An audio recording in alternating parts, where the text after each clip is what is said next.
আপনি যখন কোনো ডকুমেন্ট নিয়ে কাজ করবেন ওই ডকুমেন্টটা কত মিনিট পর পর সেভ হয়ে যাবে অটোমেটিকলি সেটা আপনি এখান থেকে সিলেক্ট করে দিতে পারবেন। ডিয়ার ভিউয়ার্স, আসসালামু আলাইকুম। Skill race with Selim YouTube channel এবং ফেসবুক পেজে আপনাকে স্বাগতম। আমন্ত্রণ জানাচ্ছি অ্যাডব ইলাস্ট্রেটর ফ্রি ফুল কোর্সের চতুর্থ পর্বে, যে পর্বে আমরা দেখতে চলেছি অ্যাডব ইলাস্ট্রেটর সফটওয়্যারটির প্রিফারেন্স সম্পর্কে।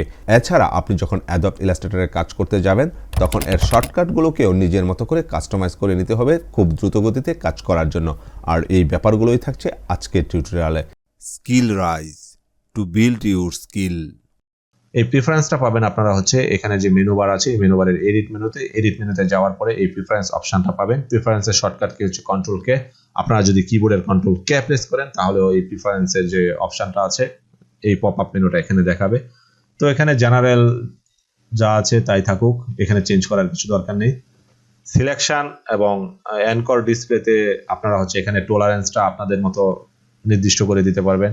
এখানে স্ন্যাপ টু পয়েন্টটাও আপনাদের মতো সেট করে দিতে পারবেন। তারপরে যে অপশনটা আছে সেটা হচ্ছে অ্যানকর পয়েন্ট, হ্যান্ডেল এবং বাউন্ডিং বক্স। এখানে আপনারা সাইজ কি রকম চাচ্ছেন এখান থেকে আপনারা নির্দিষ্ট করে দিতে পারবেন। তারপর যে অপশনটা আছে সেটা হচ্ছে টাইপ। এই টাইপে যাওয়ার পরে আপনারা এখানে সাইজ, লিডিং কতটুকু হবে, ট্র্যাকিং কতটুকু হবে, বেজলাইন শিফট কতটুকু হবে এখান থেকে আপনারা সিলেক্ট করে দিতে পারবেন। এছাড়া এখানে আরো অপশন আছে, এগুলো আপনারা দেখে নেবেন যে কোন অপশনটা আপনাদের প্রয়োজন, কোন অপশনটা আপনাদের প্রয়োজন না।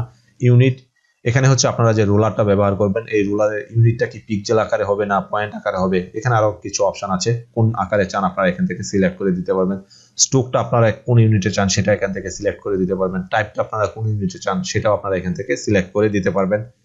পরবর্তীতে যে অপশনটা আছে গাইড এবং গ্রিড, গাইডের কালার কি হবে সেটা আপনারা এখান থেকে সিলেক্ট করে দিতে পারবেন। গাইডের স্টাইল কি হবে, লাইন হবে না ডট হবে সেটা আপনারা এখান থেকে সিলেক্ট করে দিতে পারবেন।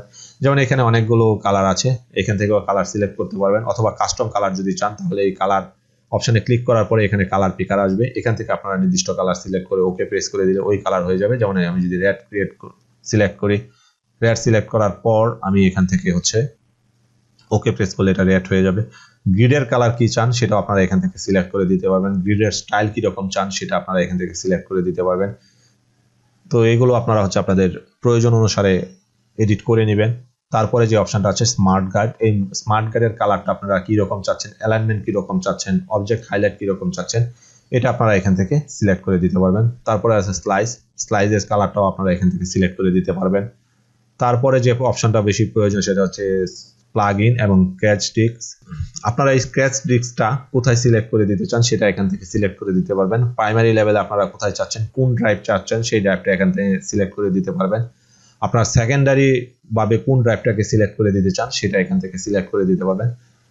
আপনাদের সি ড্রাইভে যদি জায়গা কম থাকে সেক্ষেত্রে আপনারা সেকেন্ডারি অন্য একটা ড্রাইভ এই স্ক্র্যাচ ডিস্কের জন্য সিলেক্ট করে দিবেন, সেক্ষেত্রে সফটওয়্যারটা ভালোভাবে রান হবে, ফাস্ট রান হবে।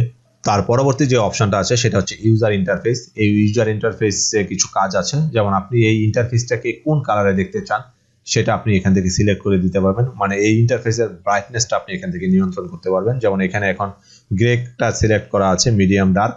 আপনি যদি এই ডার্কটাতে দেন তাহলে ইন্টারফেসটা ডার্ক হয়ে যাচ্ছে। আপনি যদি এটাতে দেন, এটা হচ্ছে মিডিয়াম লাইট হবে। আপনি যদি আরো ব্রাইট চান, আরো লাইট চান, সেক্ষেত্রে এটাতে ক্লিক করলে এটা লাইট দেখাবে।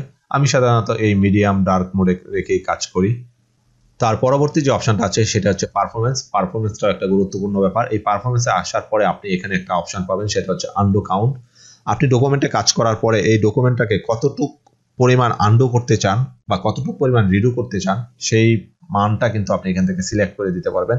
যেমন এখানে ডিফল্ট অবস্থায় 100 আছে, আপনি এখানে 50 সিলেক্ট করতে পারেন অথবা 200 সিলেক্ট করে দিতে পারেন। তার পরবর্তী যে অপশনটা আছে সেটা হচ্ছে ফাইল হ্যান্ডলিং অ্যান্ড ক্লিপবোর্ড।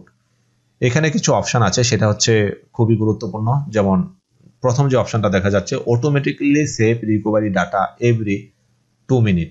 আপনি যখন কোনো ডকুমেন্ট নিয়ে কাজ করবেন ওই ডকুমেন্টটা কত মিনিট পর পর সেভ হয়ে যাবে অটোমেটিক্যালি সেটা আপনি এখান থেকে সিলেক্ট করে দিতে পারবেন। যেমন এখানে 30 সেকেন্ড আছে, 1 মিনিট আছে, আপনি আপনার মতো প্রয়োজন অনুসারে এখান থেকে মানটা সিলেক্ট করে নেবেন। তার পরবর্তী যে অপশনটা আছে সেটা হচ্ছে ফাইল অপশনের number of recent file to display. আমি যখন একদম প্রথম ইলাস্ট্রেটর সফটওয়্যারটা রান করেছিলাম তখন রিসেন্ট কিছু ফাইল দেখিয়েছিলাম, সেই রিসেন্ট কাজগুলো কতটা ওখানে থাকবে সেটা আপনি এখানে সিলেক্ট করে দিতে পারেন। যেমন এখানে ডিফল্ট অবস্থায় 20 দেখাচ্ছে, আপনি 0 থেকে 30টা পর্যন্ত সিলেক্ট করে দিতে পারবেন। তো এই হচ্ছে প্রিফারেন্স, আপনারা এখান থেকে আপনাদের মতো প্রিফারেন্স সিলেক্ট করে নিয়ে বা প্রেফারেন্সটা সেট করে নিয়ে ওকে প্রেস করে দিলে এই অনুযায়ী প্রেফারেন্সটা সেট হয়ে যাবে। এছাড়া আরও একটা অপশন নিয়ে আলোচনা করব, সেটা হচ্ছে কিবোর্ড শর্টকাট। ডিফল্ট অবস্থায় যে কিবোর্ড শর্টকাট আছে তার বাইরে গিয়েও যদি আপনারা ম্যানুয়ালি কোনো কিবোর্ড শর্টকাট আপনাদের মতো সাজিয়ে নিতে চান, সেটা আপনারা সাজিয়ে নিতে পারবেন। সেক্ষেত্রে আপনারা এই এডিট মেনুতে যাওয়ার পরে এখানে কিবোর্ড শর্টকাট পাবেন। এটা শর্টকাট কি হচ্ছে alter shift control K. Alter shift control K press করলে আপনাদের সামনে এইরকম পপ আপ মেনুটা আসবে। এখান থেকে আপনারা হচ্ছে বিভিন্ন কিবোর্ডগুলো আপনাদের মতো গুছিয়ে নিয়ে কাজ করতে পারবেন। যেমন এখানে সিলেকশনের জন্য আছে বি।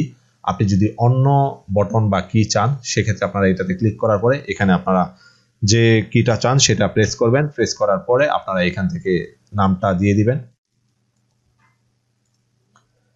এখানে আপনারা যে নামে সেভ করবেন সেই নামে এটা সেভ হবে। আমি বি ডিজাইনার নামে সেভ করলাম। সেক্ষেত্রে বি ডিজাইনার নামে এই কিবোর্ডটা সেভ হয়ে যাবে। এখন ওকে প্রেস করলে আমি যেভাবে এটা গুছিয়েছি ওভাবেই হচ্ছে এই ইলাস্ট্রেটরের কিবোর্ডগুলো কাজ করবে। ভিডিও টিউটোরিয়ালটি যদি ভালো লাগে তাহলে চ্যানেলটি সাবস্ক্রাইব করে পরবর্তী ভিডিওর নোটিফিকেশন পেতে পাশে থাকা বেল আইকনটি ক্লিক করে রাখুন। ফিরছি খুব শীঘ্রই নতুন আরও একটি টিউটোরিয়াল নিয়ে। সে পর্যন্ত সবাই ভালো থাকুন, সুস্থ থাকুন। আল্লাহ হাফেজ।